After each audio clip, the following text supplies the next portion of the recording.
Nous te bénissons, Père, pour tout ce que tu fais dans nos vies. Nous voulons te rendre toute la gloire. Honneur à toi. Merci, Père. Shalom, shalom, bien-aimés en Jésus-Christ de Nazareth. Salut chez vous et paix chez vous. Alors, en ce jour, nous allons parler d'un thème qui est chrétien, qui es-tu? Mais avant tout propos, j'aimerais comme ça humblement demander à tout un chacun abonné à la page Dieu avec nous de pouvoir partager les vidéos, de pouvoir partager la parole de Dieu qui est véhiculée dans ces vidéos. Partager, cela fera du bien à quelqu'un. Partager, c'est évangéliser à son tour. Partager, c'est parler de Dieu à son tour. C'est pourquoi je vous exhorte à partager les vidéos. C'est votre manière à vous de placer le Seigneur là où il devait être. C'est pourquoi ce matin, je vous exhorte à partager la vidéo. Cela fait du bien aux gens. Cela fait du bien aux gens. Je connais des gens qui ont été convertis simplement par les canaux des réseaux sociaux. Je connais des gens qui ont reçu leur guérison par les canaux des réseaux sociaux. Je connais des gens qui ont la paix dans leur foyer par les canaux des réseaux sociaux, par l'évangélisation à travers les réseaux sociaux. C'est pourquoi, père et frère, c'est essentiel de partager, partager. Cela fait du bien à quelqu'un. Partagez. Merci de le faire. Alors, en ce jour, comme je l'ai dit tout à l'heure, chrétien, qui es-tu? Vous savez, bien-aimés, de là où se trouve le Seigneur, il nous montre sa colère. Parce que nous les hommes sommes pécheurs. Nous faisons le mal par nos mauvaises actions. On empêche même la vérité de Dieu d'agir. En plus, dans nos vies, oui, nous connaissons Dieu. Et ce que nous savons de lui est clair pour nous. Mais nous refusons, bien-aimés, d'admettre cette vérité.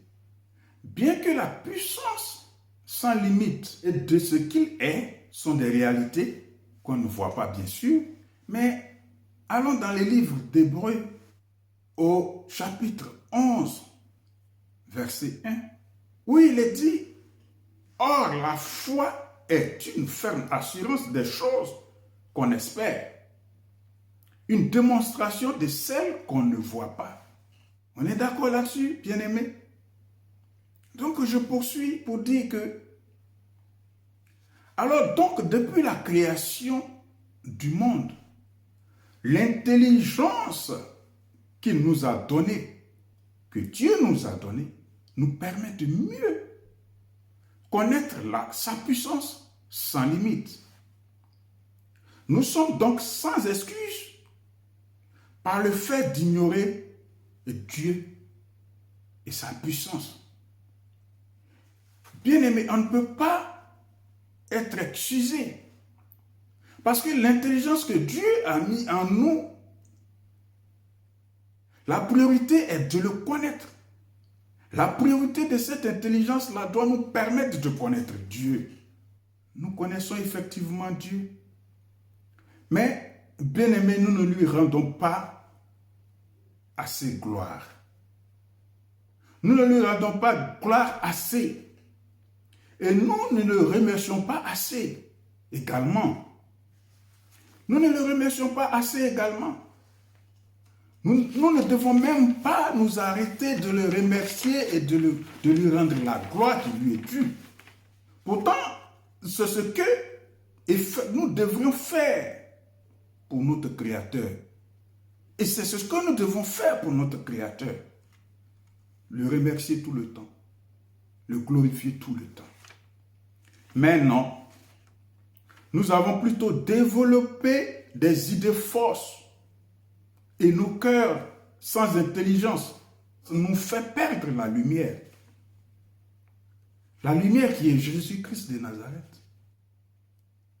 Les fausses idées que nous avons reçues. Les fausses idées que nous-mêmes nous mettons dans nos têtes, nos pensées et nos cœurs nous font perdre la lumière. Nous font perdre la lumière. Nous pensons, bien-aimés, être sages, que non, nous sommes au contraire devenus tous fous dans ce monde. Nous sommes devenus tous fous dans ce monde. Au lieu d'adorer le Dieu de gloire qui est éternel, nous adorons des objets. Bien-aimés, soit des objets qui représentent soit une personne taillée qui, par contre, est mortelle. Nous adorons des animaux et j'en passe. Mais tout ceci est mortel. Au regard de tout ceci, Dieu nous regarde, bien-aimés. Dieu nous regarde parce que nous avons tronqué et changé l'intelligence parfaite qu'il a mise en nous. Nous avons tronqué et échangé l'intelligence parfaite qu'il a mise en nous, si vous voulez, qu'il nous a donnée, contre l'intelligence bien-aimée satanique, démoniaque, qui refuse de voir ce qui est bon pour nous. Cette intelligence qui refuse de voir ce qui est bon pour nous. Jusqu'à même utiliser le nom de notre Seigneur Jésus-Christ dans des assemblées qui confessent un autre Dieu. Oui, bien-aimés, ayons le courage d'en parler. Ayons le courage d'en parler. Dans des églises, on confesse, on dit Jésus, Jésus. Mais derrière Jésus, celui qui fait les cultes, qui officie, les messes, console, tout autre culte à Dieu, ou je ne sais pas. Celui-là, il sait qui il sert. Mais ces dieux-là, bien-aimés, ils sont sans dignité. Parce que nous, le nôtre, il est digne d'être Dieu. Parce qu'il n'emprunte pas le nom d'un autre Dieu. Il est le seul et l'unique. Mais par contre, le Dieu des autres, il est sous couvert. Parce qu'il n'ose pas, bien-aimé, il n'ose pas s'affirmer. Il n'ose pas s'affirmer parce qu'il est tout simplement ténèbres. Oui, il est tout simplement ténèbres. C'est pourquoi, bien-aimés, nous confessons souvent des faux dieux. Nous confessons des faux dieux qui n'ont aucune dignité, qui n'ont aucun sens, qui ne sont pas immortels. Par contre, notre Dieu, il est immortel. Il est immortel. Bien-aimé, quelle honte!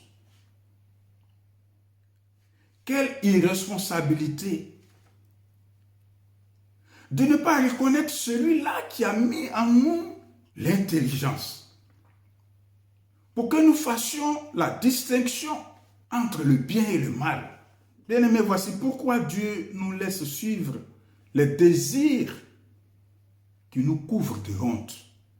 Voici pourquoi il nous laisse nous-mêmes nous couvrir des désirs qui font que nous sommes la honte. Nous sommes la honte par nos pratiques. Nous sommes la honte par notre intelligence tordue. Regardez le monde où nous allons aujourd'hui. Regardez où nous allons aujourd'hui, bien-aimés. Et je parie que même dans les assemblées, tout à l'heure, plus haut j'ai dit, il y a des assemblées où on pense qu'on parle de notre Dieu, le Seigneur Jésus, celui qui a été crucifié à la croix pour que nous soyons sauvés.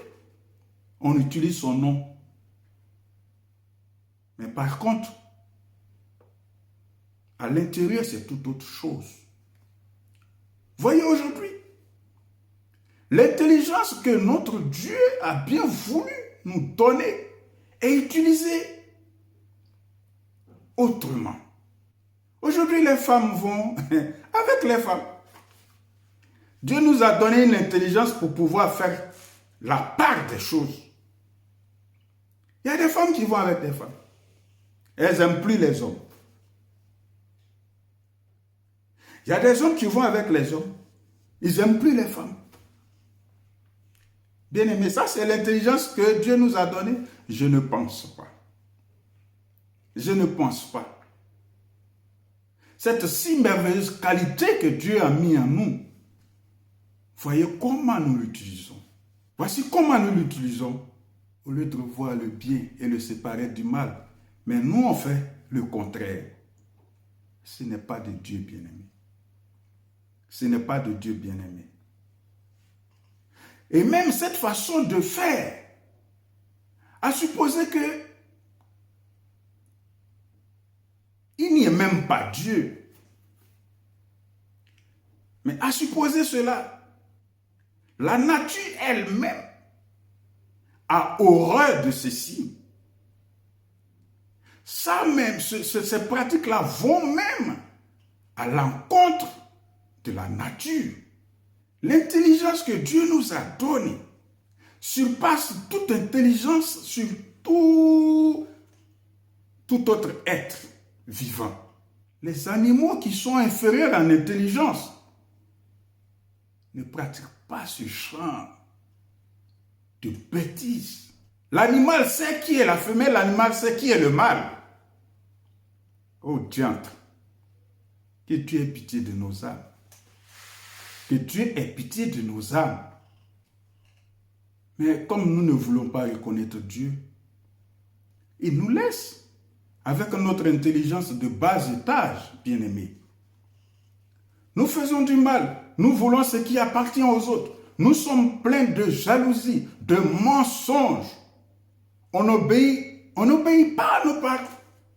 Nous sommes totalement stupides à tous égards, sans cœur et sans pitié.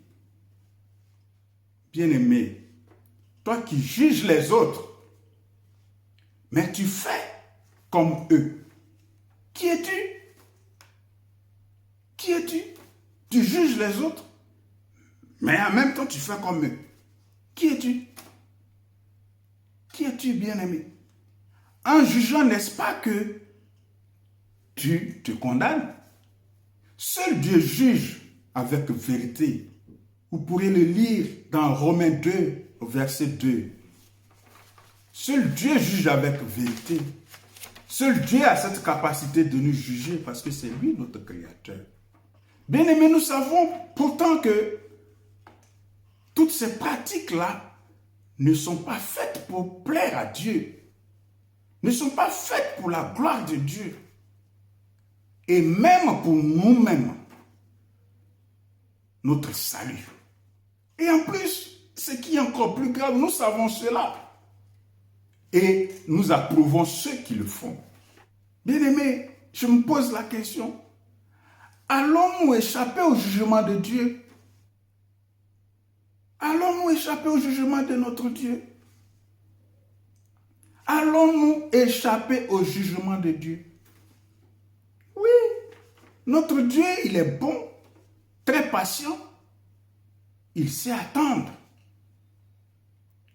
Mais est-ce pour cela que nous devons continuer à agir ainsi? Bien-aimés, non. La bonté de notre Dieu, son silence, doivent nous amener, bien-aimés, à reconsidérer notre communion avec lui. Car nous naissons, nous ne savons pas où nous atterrissons. Quand tu naissais, tu ne savais pas que tu venais sur terre. Quand tu naissais, tu ne savais pas que tu étais sur terre. C'est le Dieu qui sait. Nous ne savons pas non plus quand nous allons mourir. Qu'est-ce qui va se passer? Mais nous savons, nous avons la certitude que il y a un royaume qui nous attend. Au moins là, nous avons la certitude qu'il y a un royaume qui nous attend. Mais nous ne savons pas les aléas, ce qui va se passer dans ce royaume. Seul Dieu le sait. C'est pourquoi nous devons nous efforcer à marcher selon les lois divines. selon les lois de Dieu. Nous mourrons. Seuls par les Écritures, nous savons que nous allons aller dans un royaume, celui de Dieu. Mais comment allons-nous y aller? Ça, c'est la question. Mais Dieu nous avertit depuis des siècles. La conduite à tenir pour être dans ce royaume. La façon de faire pour être dans ce royaume. Et non, et nous fermons les oreilles à ça. Nous fermons les yeux là-dessus. On se dit, après la mort, il n'y a rien. Mais Dieu nous dit, après la mort, il y a la vie.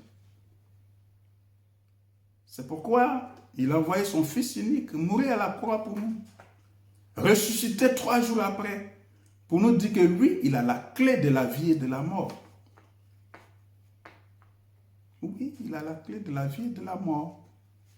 C'est pourquoi, bien-aimés, reconsidérons notre position avec notre Seigneur Jésus-Christ de Nazareth. Reconsidérons notre façon de communier avec notre Dieu. C'est pourquoi, bien-aimé, le plus important pour toi et pour moi, c'est de veiller à ce que nos âmes soient sauvées. Seule l'âme ira chez l'Éternel. Seules nos âmes iront chez l'Éternel. Seules nos âmes iront dans le royaume de Dieu. Le reste n'est que vanité de vanité. C'est pourquoi nous nous attachons à la prière, c'est pourquoi nous nous attachons à la droiture, comme le veut notre Seigneur Jésus-Christ de Nazareth, afin que nos âmes, demain, soient sauvées, afin que nos âmes soient sauvées, bien-aimés. Sur ce, je pense et je crois que ce message vous fera du bien. Je pense que ce message touchera plus d'un et que ce message sera sujet à réflexion pour l'avenir dans la chrétienté de tout un chacun, pour l'avenir de la vie chrétienne de tout un chacun. Je chute sur ces paroles et je vous dis shalom chez vous. Partagez la vidéo. Partagez la vidéo. Restez dans la paix du Seigneur Jésus-Christ de Nazareth. Shalom chez vous. Soyez bénis au nom du Seigneur Jésus-Christ de Nazareth. Au revoir. Alléluia. Nous te bénissons, Père, pour tout ce que tu fais dans nos vies. Nous voulons te rendre toute la gloire. Honneur à toi.